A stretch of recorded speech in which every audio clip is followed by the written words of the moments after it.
Bonjour, que notre Seigneur Jésus de Nazareth vous bénisse en cette belle journée du 28 novembre 2021 et qu'il vous accorde sa paix et son abondance. Aujourd'hui, nous allons parler de l'importance de prendre soin des pauvres qui nous entourent. Vous savez, notre Dieu est un Dieu généreux.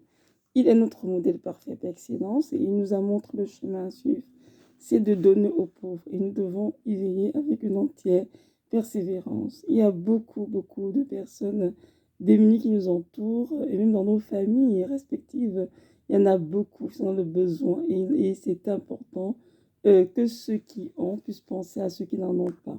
Parce que l'égoïsme n'est pas une valeur du royaume des cieux, non, non du tout, ni l'avarisme d'ailleurs, mais ils ont été appelés à donner. La foi n'est que le Seigneur de la parole dans Jean 3, verset 16, que Dieu a tant aimé le monde qu'il a donné son Fils unique afin que quiconque croit en lui ne périsse point, mais ait la vie éternelle. C'est une preuve pour nous. Lorsque nous aimons, nous devons donner. Donc si nous aimons le Seigneur, nous devons donner. Si nous notre prochain, nous devons donner. Nous sommes appelés à donner et Dieu lui sera notre récompense dans les cieux. Amen. Il est écrit dans Proverbe 19, verset 17, ceci.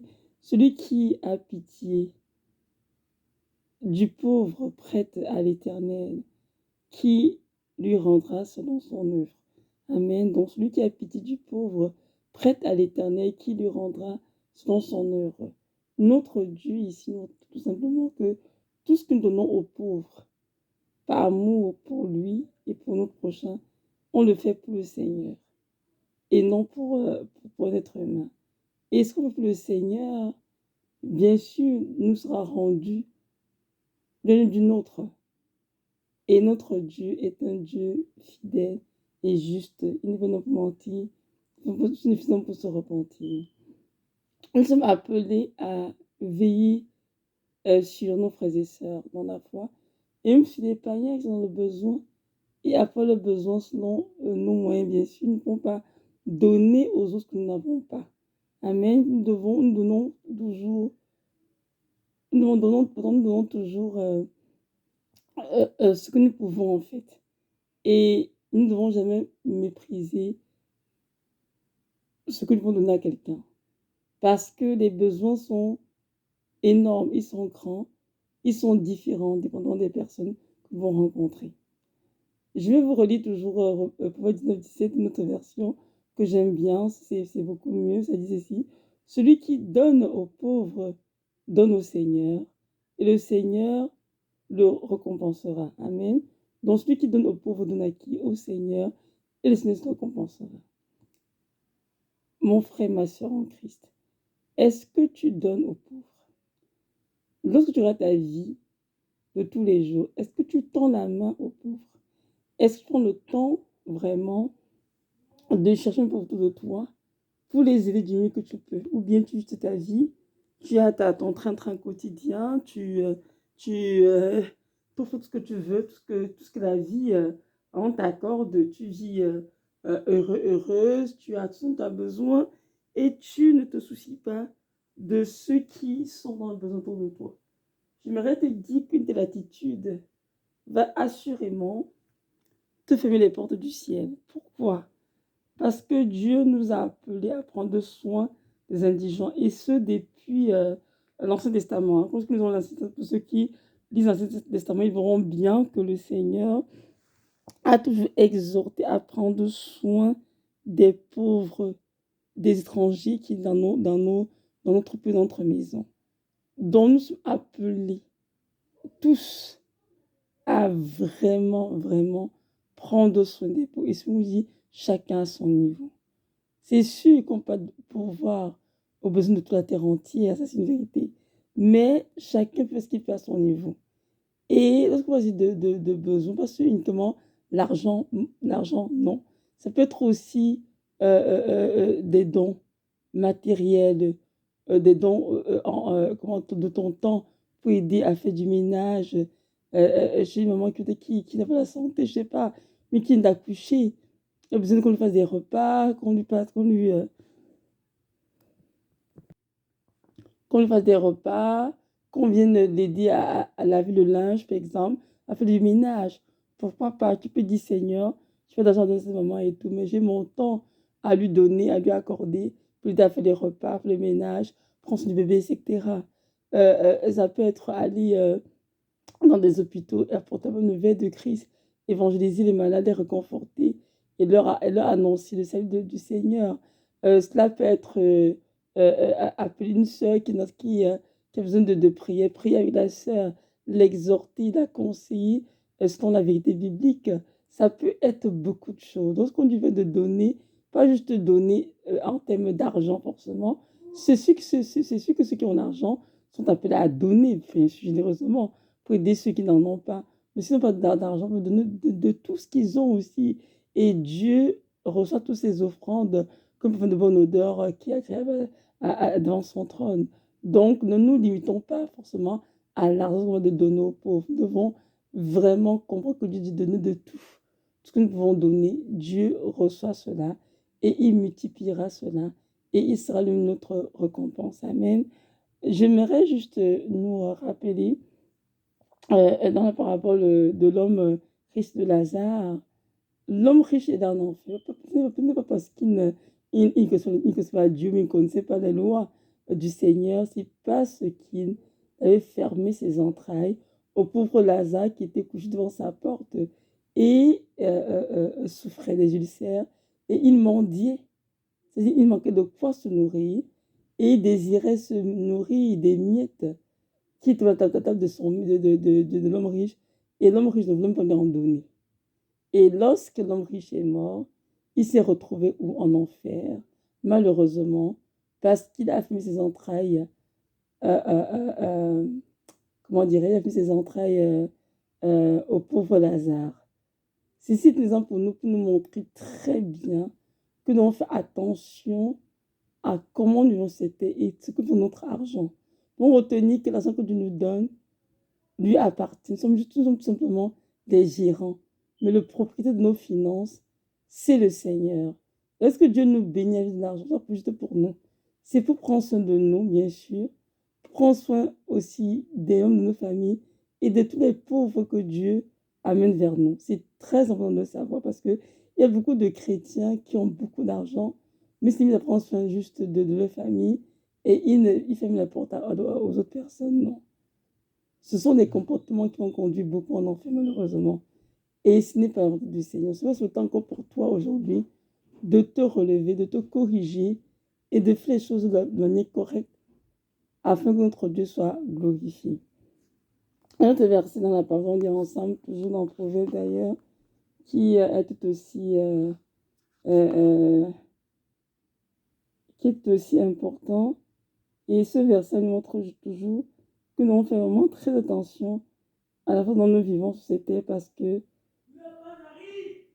que notre Seigneur revient bientôt et c'est donc important de marcher avec lui dans les voies droites. Proverbe 28, verset 10 ici. Celui qui donne aux pauvres n'éprouve pas la disette. Vous comprenez ça? Proverbe 28, verset 10 ici. Celui qui donne aux pauvres n'éprouve pas la disette. Amen. Excusez-moi. C'est la gorge un peu nue, il fait un peu froid. Donc, celui qui n'est pauvre n'éprouve pas la disette. Mais celui qui ferme les yeux est chargé de malédiction. Vous entendez ça? C'est fort comme verset. Celui qui donne aux pauvres n'éprouve pas la disette. Celui qui donne aux pauvres ne manque de rien. Dieu pourra toi ses besoins d'une autre. Mais celui qui ferme les yeux est chargé de malédiction. Celui qui voit un pauvre et ferme ses yeux, ou bien fait semblant de ne pas vouloir l'aider, active sur lui beaucoup de malédictions. Et ça, c'est vrai, c'est un verset qui est incontestable. Donc, nous devons pas juste attendre qu'il revienne vers nous, qu'il mendie, mais quelque chose dont nous-mêmes regardons de nous et voir ceux qui sont pauvres et cherchent à les aider. Devons nous-mêmes, en tant que chrétiens, nous assurer qu'autour de nous, ceux qui manquent, nous sommes capables de les aider et que nous le fassions véritablement. Le Seigneur revient bientôt. Et c'est le temps pour nous de faire un véritable ménage spirituel dans nos vies, de reformer nos voies et de faire ce qu'il attend de nous. Notre Dieu est un Père compatissant. Et tout ce qu'il dit, c'est que nous puissions mettre en pratique sa parole afin d'hériter au royaume des cieux. Alors appliquons-nous à le faire pendant qu'il est encore temps, pendant que la grâce de Dieu est encore là. Et nous verrons bien que nous serons des enfants bénis, des enfants remplis de vie. Notre Dieu est un Dieu juste. Lorsqu'il viendra pour juger, il ne fera pas de favoritisme, malheureusement. Il va rendre à chaque instant son œuvre. Quand on l'a lu tout à l'heure dans Proverbe 19, verset 17, celui qui donne aux pauvres de nos seigneurs, qui le récompensera. Mes frères, nous sommes appelés à prendre soin des pauvres. Nous sommes appelés à donner mieux ce que nous avons comme de donner, même si ce n'est pas à nos yeux grand-chose. Aux yeux de Dieu, rien n'est petit à ses yeux. Donnons, donnons et donnons. Que ce soit la nourriture, que ce soit des vêtements, que ce soit des meubles, des chaises, peu importe, des lits, des matelas, que ce soit de l'argent, peu importe, donnons. Isophéline, il y en a plein ici dehors. Il y a beaucoup de mamans qui sont seules, qui sont veuves, qui n'ont pas pu prendre soin des enfants ni d'elles-mêmes. Il y a tellement de besoins, croyez-moi. Et c'est pas juste en Afrique, hein. En Afrique, en Occident, en Amérique, en Europe, partout. Il y a beaucoup de besoins. Beaucoup de besoins d'enfants qui ne mangent même pas une fois par jour parce qu'il n'y a pas de quoi leur donner. Donc, vous faites des dons en argent ou bien en matériel. Ça a toujours aidé à prendre soin de toutes ces personnes qui sont dans les besoins. Et notre Dieu sera extrêmement glorifié. Donc voilà, je nous invite vraiment à prendre un temps de réflexion pour revoir ensemble le Saint-Esprit ce que nous faisons de nos vies. Est-ce que ce sont des chrétiens qui donnent à ceux qui ont besoin? Est-ce que ce sont des chrétiens qui prennent soin des autres? Ce sont des chrétiens avars qui marchions dans notre... qui vivent notre but, je veux dire, et qui ferment nos entrailles à ceux qui ont besoin. En tout cas, excusez-moi, peu importe le cas de figure, c'est important vraiment de faire la volonté de Dieu parce que nous savons que Dieu nous a tellement aimés qu'il a tout donné pour toi. Donc, nous devons nous aussi aimer le Seigneur, aimer notre prochain comme nous-mêmes et prendre soin de notre prochain. C'est très important. Et même dans nos propres familles, comme tout à l'heure, il y a beaucoup de gens qui sont dans le besoin, beaucoup, beaucoup. Et alors, Dieu nous demande de ne pas fermer nos yeux sur leurs souffrances, mais on entend leur crier vraiment de leur accorder ce que nous pouvons leur donner. C'est important.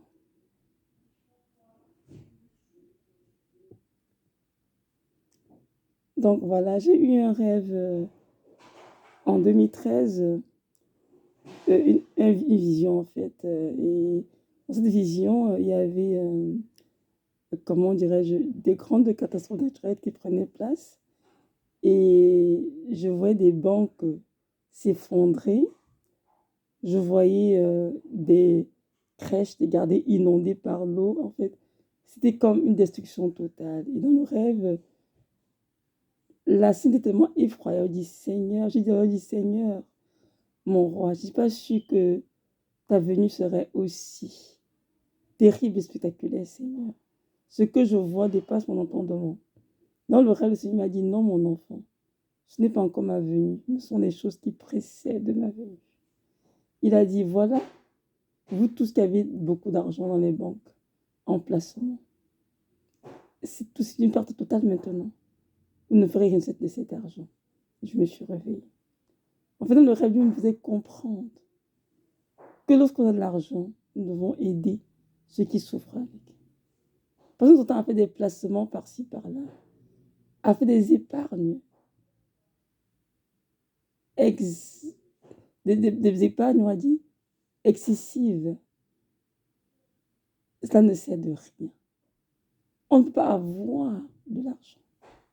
Laisser les gens souffrir autour de nous, sans une épargne, ou ne rien faire avec. Puis le fait de savoir que oui, je manquerai de rien dans 10 ans, j'aurai dans mon compte beaucoup d'argent, et je vais faire ci ou ça avec. Nous devons arrêter cette attitude. Parce que l'argent, c'est rien. Et en effet, si toutes ces banques se détruisent, si toutes ces choses s'effondrent, l'argent sera, ça s'évaporer. Les placements seront évaporés. Vous n'avez aucune crainte de toutes ces choses. Par contre, si vous investissez à aider des pauvres dans le besoin, vous verrez bien combien l'éternel amis vous compensera. Et combien votre aide sera précieuse pour des enfants, des familles entières qui souffrent atrocement, qui manquent de tout, des choses nécessaires de première ligne. Mes frères et sœurs, je nous encourage à revoir notre gestion financière et à faire vraiment ce temps de nous, c'est-à-dire à donner aux pauvres, à prendre soin des indigents, à venir en aide sur notre capacité financière, bien sûr. C'est sûr que si aujourd'hui, moi, j'ai dans mon compte $1000 et que je donne aux pauvres $10, je n'ai rien fait. Si je donne aux pauvres $400, $300, là, Dieu sera content. Il aura utilisé pour moi, c'est de ma famille. Mais c'est quelqu'un d'autre qui a 20 millions dans son compte. Il donne à un pauvre $300, il n'a rien fait de plus. Il doit donner plus, justement. Et celui qui a juste 5000 francs CFA peut donner à un pauvre juste 1000 francs et Dieu est content. Comprenez-vous? Chacun fait ce qui peut à son niveau. C'est une question de donner ce qu'on n'a pas, non loin de là. En plus, on peut donner ce qu'on n'a pas. On donne aux autres que ce que Dieu nous a donné. Amen. Sur notre propre capacité. Donc vraiment, veillons à cela. Et pour ne pas nous trouver des grâces du Seigneur. Et ne pas faire nos vies en enfer pour rien. Pour avoir été avare. Non. C'est absolument, comment dirais-je, aberrant. Ça n'a aucun sens. Parce qu'un chrétien qui aime comprendre la croix, peut être un chrétien qui est avare. Puis c'est que c'est pas amour que Dieu nous a donné son Fils unique, mais qu'on a pour nous. Donc, tout fait par amour pour notre prochain et pour notre Seigneur, bien sûr. Donc, je nous invite vraiment à considérer nos voies, afin qu'on nous gère nos finances, et laisser de côté toutes les choses futiles, inutiles qui ne servent à rien, et toutes les que Dieu nous donne pour prendre soin de nos familles, c'est vrai, mais aussi des pauvres qui nous entourent, même des pauvres que nous ne connaissons pas dans d'autres pays. Investissons dans les orphelinats, investissons dans les banques alimentaires, investissons dans toutes les structures qui sont mises en place pour aider les indigents, comme les sans-abri. Investissons dans cela. Comprenez et sachez que dans ce monde, il y a beaucoup de personnes qui manquent de quoi se nourrir, qui manquent des vêtements, qui manquent des services hygiéniques, les dames. Il y en a beaucoup qui en manquent, dont rien n'est acquis. Tout n'est que grâce. Alors que nous sommes vraiment pour le Seigneur, ses mains, ses pieds, pour aider toutes ces personnes dans le besoin, afin qu'il reviendra dans sa gloire, que nous sommes dans la joie en disant, oui Seigneur, nous avons pris part à ton, nous avons pris soin des pauvres, nous avons prêché l'évangile de Christ et nous avons fait ce que tu attendais de nous. Amen. Donc voilà, que notre Dieu vraiment vous bénisse et sachez bien que tout bienfait que vous faites à un pauvre n'est jamais perdu, car le Seigneur lui-même vous récompensera en son temps, il l'a dit avant tout à l'heure. Et sachez que votre geste fera toute la différence dans la vie de beaucoup de personnes et leur accordera la grâce de connaître qui est ce Dieu, de marcher à sa suite et vraiment de l'aimer parce qu'ils auront vu en vous l'amour véritable du Christ. Car même l'apôtre Jean nous a dit dans la parole, bien aimé, n'aimez pas avec la langue et à la parole, mais en action, en vérité. En fait, aimer, c'est donner. Lorsqu'on aime, on doit donner. Si on aime, on se dit qu'on est incapable de donner, c'est un mensonge. Parce que même notre Dieu nous a tant aimé la parole qu'il a donné son Fils unique. Lorsqu'on aime, on donne. Amen. Et on donne avec amour, bien sûr. Pas de façon, on peut se donner avec beaucoup de mépris, beaucoup de condescendance. Non, on donne avec amour, avec joie. Amen. Et notre Dieu est content. La personne que nous ont aidés est dans la joie aussi. C'est très important. Donc voilà, que notre Dieu vous bénisse et qu'il vous accorde vraiment cette grâce de comprendre sa pensée en profondeur, d'agir, comment dirais-je, de petites actions concrètes pour vraiment changer votre vie à vous et les vies de ceux qui vous entourent. Et je vous en supplie, ne fermez jamais votre porte à ceux qui souffrent. Mais au contraire, soyez des chrétiens généreux. Donc voilà, soyez richement bénis. Shalom.